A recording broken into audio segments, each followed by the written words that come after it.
সকালে ঘুম থেকে উঠে হালকা শরীরচর্চা তো নিশ্চয়ই করেন, তাই না? অনেকে নিয়মিত জিমে যায়, দৌড়ে শরীর বানায়। কেন করে বলেন তো?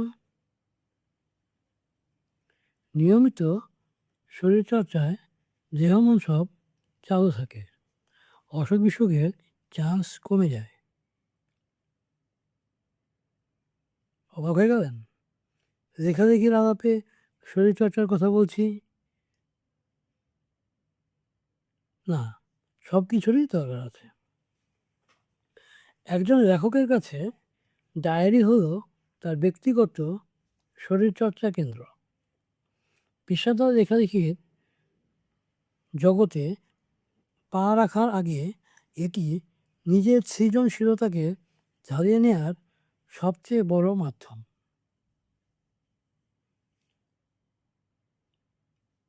প্রতিদিনের ঘটনাগুলো লিখে রাখলে অলসতা কাটে এবং মস্তিষ্কের সাথে হাতের একটা ছন্দ তৈরি হয়।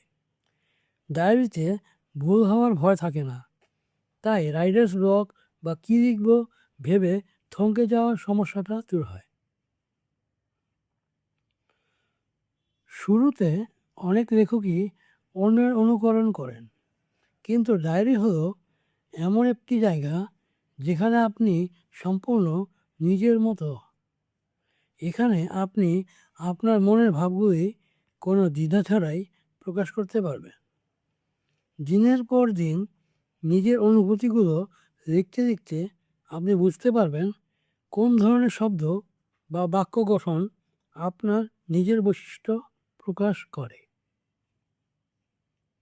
স্মৃতি খুব দ্রুত ফিকে হয়ে যায়। ডায়েরি আপনার অনুভূতির আর্কাইভ হিসেবে কাজ করবে। যেমন কোনো বিকেলের বৃষ্টির ঘ্রাণ বা রাস্তা দিয়ে কারো ছুটে যাওয়ার দৃশ্য, কোনো অদ্ভুত অনুভূতির কথা। এইসব ছোট ছোট ডিটেলস বড় কোনো লেখার কাঁচামাল হতে পারে। তাছাড়া আপনার আবেগের সততা বজায় রাখে। কোন ঘটনায় আপনার অনুভূতি কেমন সেটা প্রকাশ করে। ডায়েরি লিখতে হলে চারপাশের জগৎকে খুঁটিয়ে দেখতে হয়। একজন ভালো লেখকের প্রধান গুণই হলো পর্যবেক্ষণ। চরিত্র নির্মাণ, মানুষের কথা বলার ধরন, তাদের আচরণের ছোট ছোট বৈশিষ্ট্য, এগুলি নোট করলে চরিত্র নির্মাণে আরও প্রাণবন্ততা আসে। জীবনের ঘটনাগুলোকে যখন আপনি খাতায় লিখে রাখবেন, তখন সেই ঘটনার পেছনের কারণ বা জীবনের ছন্দগুলো বুঝতে সুবিধা হয়। লেখালেখি একটা মনস্তাত্ত্বিক কাজ। ডায়েরি আপনার মনের জট খুলতে সাহায্য করে। মনের কথাগুলো কাগজে নামিয়ে আনলে মস্তিষ্ক হালকা হয়, যা সৃজনশীল কাজের জন্য জরুরি। 1 বছর আগে ডায়েরি পড়লে আপনি নিজেই বুঝতে পারবেন আপনার চিন্তাভাবনা এবং ভাষার কতটা উন্নতি হয়েছে। এটি আপনার আত্মবিশ্বাস বাড়িয়ে দেয়। কীভাবে শুরু করবেন? ডায়েরি লেখার জন্য কোনো শুভক্ষণের দরকার নেই, তবে প্রতিদিন একটা নির্দিষ্ট সময় রাখুন। হয় সকালে ঘুম থেকে উঠে, নয়তো রাতে ঘুমানোর আগে। মাত্র 15 মিনিট যথেষ্ট। যা খুশি লিখুন। আজকে দিনটা খারাপ কেটেছে, কলিগের সাথে রাগারাগি করেছেন, লিখে ফেলুন। কোনো একটা অদ্ভুত স্বপ্ন দেখেছেন, সেটা বর্ণনা করুন। মনে রাখবেন, কোনো গ্রামার চেক নেই, কোনো সমালোচক নেই। স্রেফ মনের না বলা কথাগুলো পাতায় ঢেলে দিন। গত ভিডিওতে আমি শো ডোন্ট টেল নিয়ে আলাপ করেছিলাম। ডায়েরিতে প্রতিদিন অন্তত একটা দৃশ্য এভাবে লিখুন।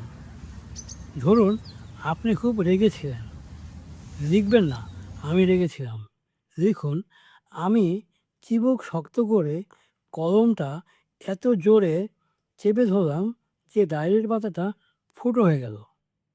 এটাই আপনার প্র্যাকটিস। আমার নিজের ডায়েরিতে এমন অনেক লাইন আছে যা পরবর্তীতে আমার গল্পের বা কবিতার মূল ভিত্তি হয়ে দাঁড়িয়েছে। তাই ডায়েরিকে অবহেলা করবেন না।